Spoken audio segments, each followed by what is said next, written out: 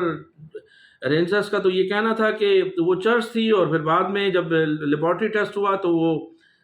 جو 80 کلو چرس تھی وہ چاکلیٹ نکلی۔ تو اسی طرح سے ماضی میں بھی ایک اسی حکومت میں، پاکستان پیپلز پارٹی کی حکومت میں ایک واقعہ ہو چکا ہے، جب شرجیل انعام میمن جو ہمارے موجودہ صوبائی وزیر ہیں، کرپشن کے کیس میں ملوث تھے، وہ بیمار ہوئے۔ مبینہ طور پر انہیں جب جناح اسپتال منتقل کیا گیا تو ان کی شکایت تھی کہ وہ بیمار نہیں ہے، لیکن وہ بیماری کا بہانہ بنا کر جناح اسپتال میں قیام پذیر ہیں۔ ہمارے چیف جسٹس اس وقت کے جسٹس ثاقب نثار صاحب نے جب جناح اسپتال میں چھاپا مارا تو ان کے کمرے سے 2 بوتلیں برآمد ہوئی تھیں، اور ان بوتلوں میں بقول اس وقت کے چیف جسٹس ثاقب نثار صاحب کے ان دونوں بوتلوں میں شراب تھی، لیکن اس وقت کے صوبائی وزیر بلدیات سید ناصر حسین شاہ صاحب نے، جو اس وقت محنت اور افرادی قوت کے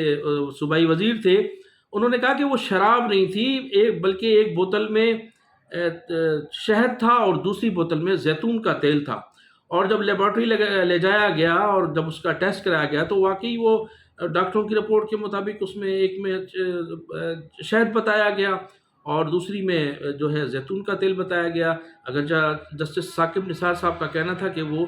دونوں بوتلوں میں شراب تھی۔ تو یہ اس قسم کے زمینوں کے قبضوں میں ملوث ہیں یا جو منشیات فروخت کر رہے ہیں، کس طرح سے گرفتاری عمل میں لائی جاتی ہے، جبکہ ایک بہت بڑی تعداد زمینوں کے قبضوں میں جو ملوث ہیں پاکستان پیپلز پارٹی کے عہدیدار، اراکین اسمبلی کی ایک بڑی تعداد ہے جن کی نشاندہی کی گئی ہے۔ اب ان کی گرفتاری کس طرح سے عمل میں، ظاہر ہے دوسری جماعتوں کے لوگ بھی ہیں اور دوسرے لوگ بھی شامل ہیں اس میں، اور لیکن یہ کہ ایک بڑی تعداد جو ہے حکومت سے تعلق رکھنے والے لوگوں کی، اب دیکھنا یہ ہے کہ کس طرح سے ان کی گرفتاری عمل میں لائی جاتی ہے اور کس طرح سے وہ گرفتار ہوتے ہیں۔ باخبر ذرائع نے یہ بھی بتایا کہ جب کور کمانڈر صاحب کی جانب سے یہ انہیں وزیر اعلیٰ سندھ کو لسٹ پیش کی گئی اور جب انہیں یہ بتایا گیا کہ یہ لوگ ملوث ہیں، تو وہ ان کی جو باڈی لینگویج تھی وہ تبدیل ہو گئی تھی، اور وہ ان کا جو منہ تھا وہ بالکل خراب نظر آ رہا تھا، شاید اس لیے کہ وہ اس جو لسٹ دی گئی تھی، ان لسٹ میں ان کے قریبی ساتھی بتائے جا رہے ہیں جنہوں نے مبینہ طور پر زمینوں پہ قبضے کیے ہیں اور جو اس میں ملوث رہے ہیں۔ تو اب دیکھنا یہ ہے کہ وزیر اعلیٰ سندھ اپنی ذمہ داری کس طرح سے ادا کرتے ہیں اور ان جرائم پیشہ افراد کے خلاف کس طرح سے کارروائی عمل میں لائی جاتی ہے۔ دوسری اہم خبر یہ ناظرین کہ بانی متحدہ جناب الطاف حسین صاحب کی طبیعت کافی بہتر ہے، اور انہوں نے اب باقاعدہ لندن میں اپنی موومنٹ کا آغاز کر دیا ہے۔ گزشتہ روز وہاں لندن میں مقیم مہاجر قومی موومنٹ کے جو کارکنان تھے ان کی جانب سے ان کے اعزاز میں عید ملن پارٹی کا بھی اہتمام کیا گیا۔ اس پارٹی کی خاص بات یہ تھی کہ اس پارٹی یہ ون ڈش پارٹی رکھی گئی تھی۔ اس پارٹی میں سینکڑوں لوگوں کی شرکت تھی، سینکڑوں لوگوں نے بانی متحدہ الطاف حسین صاحب کا نہ صرف استقبال کیا، ان کی درازی عمر کے لیے دعائیں کی گئیں اور تقاریر کی گئیں، ان میں مبارکباد دی گئی۔ ایسے لوگ بھی شامل تھے جنہوں نے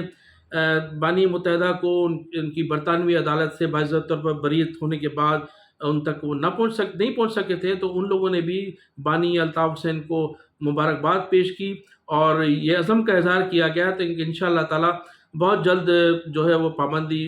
ہٹ جائے گی پاکستان میں سیاست، تحریر اور تقریر پر اور سیاست پر۔ تو انشاءاللہ تعالی بانی الطاف حسین کی لوگ تقاریر سننے کے لیے جو بیتاب ہیں ان کو جلد خوشخبری ملے گی۔ اس کے علاوہ جو ہمارے اس میں رابطہ کمیٹی کے ممبران تھے، انہوں نے اس دوران بعض صحافیوں سے گفتگو کرتے ہوئے ایک مرتبہ پھر مطالبہ کیا کہ فوری طور پر بانی قائد جناب متحدہ قومی موومنٹ الطاف حسین کے خلاف جو پابندی عائد ہے ان کا فی الفور خاتمہ ہونا چاہیے۔ جب نواز شریف کو جو ہے وہ پاسپورٹ دیا جا سکتا ہے تو الطاف حسین کو کیوں نہیں دیا جا رہا ہے؟ جب حامد میر کی معافی ہو سکتی ہے، نجم سیٹھی کی معافی ہو سکتی ہے اور غلام مصطفیٰ کھر کو معاف کیا جا سکتا ہے، محمود خان اچکزئی جو قومی اسمبلی میں کھڑے ہو کر پاکستان مخالفت تقریریں کرتے رہے ان کو معاف کیا جا سکتا ہے، علی وزیر کی رہائی عمل میں لائی جا سکتی ہے جو کھلے عام پاکستان کے خلاف باتیں کر رہے ہیں۔ اس کے علاوہ اور متعدد ایسے لوگ تھے جن کا نام لے کر یہ احتجاج کیا گیا کہ جب ان لوگوں کی معافی ہو سکتی ہے تو بانی متحدہ کا قصور اتنا بڑا نہیں تھا کہ تاحال اس پر جو ہے پابندی عائد ہے، اس سلسلے میں فی الفور پابندی ختم کی جائے تاکہ متحدہ قومی موومنٹ 90 جو بلدیاتی انتخابات عنقریب ہونے والے ہیں اس میں بھرپور طریقے سے حصہ لے سکیں۔ تو ناظرین، انہی الفاظ کے ساتھ میں آپ سے اجازت چاہوں گا کہ آپ میرے چینل کو سبسکرائب بھی کیجیے گا اور کمنٹ سیکشن میں جا کر اپنی قیمتی رائے کا اظہار ضرور کیجیے گا۔